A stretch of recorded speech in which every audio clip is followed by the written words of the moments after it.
Saudara-saudara yang terkasih dalam Kristus, dalam bacaan Injil pada pagi hari ini kita dengar bahwasanya dikatakan anak-anak dunia lebih cerdik daripada anak-anak terang. Diberikan ilustrasi dalam bacaan Injil, ada seorang bendahara yang tidak jujur yang menjadi contoh bahwasanya bendahara itu adalah orang yang cekatan dan cerdik dalam mencari jalan keluar dalam situasi yang terhimpit untuk menjamin masa depannya saat ketika ketahuan dia oleh tuannya. Maka oleh Injil pada pagi hari ini kita semua mau diajak untuk melihat bahwasanya bendahara itu sebagai anak-anak dunia begitu gigihnya berusaha menjamin keselamatannya, menjamin masa depannya.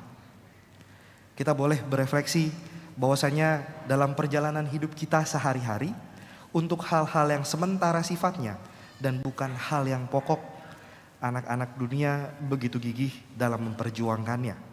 Sedangkan dalam hal yang pokok, yakni keselamatan untuk umat manusia, yakni keselamatan kekal, mungkin kita hanya setengah-setengah dalam memperjuangkannya. Contoh paling konkretnya adalah mengenai soal kekayaan, kekuasaan, dan kekuatan. Banyak orang memperebutkannya dengan segala cara, menggunakan segala akal dan kecerdikannya, dan menggunakan berbagai usaha dari yang halal sampai tidak halal. Padahal harta, kekuasaan, kekuatan bukanlah sifat yang abadi, bukanlah jaminan untuk memiliki hidup yang kekal. Maka cara-cara yang digunakan, yakni cara-cara yang jahat dan usaha-usaha yang tidak sehat, seringkali menjadi sumber konflik antara orang-orang yang mengikatkan dirinya dalam kekayaan dan harta dan kekuasaan. Orang yang mengikatkan diri dalam harta, kekayaan, dan kekuasaan akan jatuh pada ilusi bahwasanya hidup ada dalam keamanan, ada dalam kenyamanan, ada dalam kedamaian, bahwasanya hartanya banyak atau memiliki kekuasaan yang besar.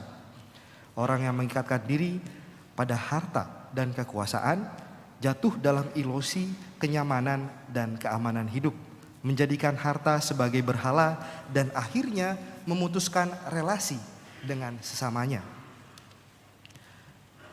Saudara-saudariku yang terkasih, dalam Injil sebenarnya ditampilkan kepada kita si bendahara yang tidak jujur itu akhirnya menyadari bahwasanya hartanya tidak akan menyelamatkannya ketika dia diputuskan kerjanya oleh tuannya. Maka yang dia lakukan adalah menggunakan apa yang dimilikinya untuk menyelamatkannya. Harta dan kekuasaan bukanlah jaminan akan mendapatkan keselamatan. Namun kita lihat dalam hidup kita banyak orang yang begitu sengit dalam memperjuangkannya. Injil memperingatkan kita pada pagi hari ini bahwasanya anak-anak dunia itu lebih cerdik daripada anak-anak terang. Bahwasanya bila sesuatu yang baik dan benar tidak diperjuangkan dengan sungguh, maka kejahatan yang akan menang. Yesus pun menghadapkan pilihan kepada para murid, yakni mengabdi Allah atau mengabdi Mamon. Sebab para murid harus berdiri di jalan yang dalam terang. Para murid harus dituntut untuk dapat menguasai Mamon, untuk menjalin hubungan yang luas dan membangun kehidupan. Seperti yang dilakukan oleh bendahara yang tidak jujur itu. Akhirnya jatuh dalam kesadaran Mamon tidak akan menyelamatkannya, tetapi relasi dengan sesamanya akan menyelamatkan dia.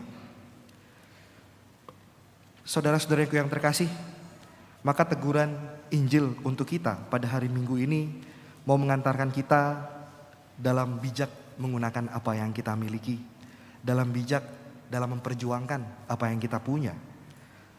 Jangan sampai seperti dalam bacaan yang pertama, bahwasanya Nabi Amos menegur bangsanya dengan cara menggunakan hal-hal yang tidak baik, hal-hal yang tidak jujur, yang menimbulkan konflik, yang memunculkan perpecahan dan permusuhan.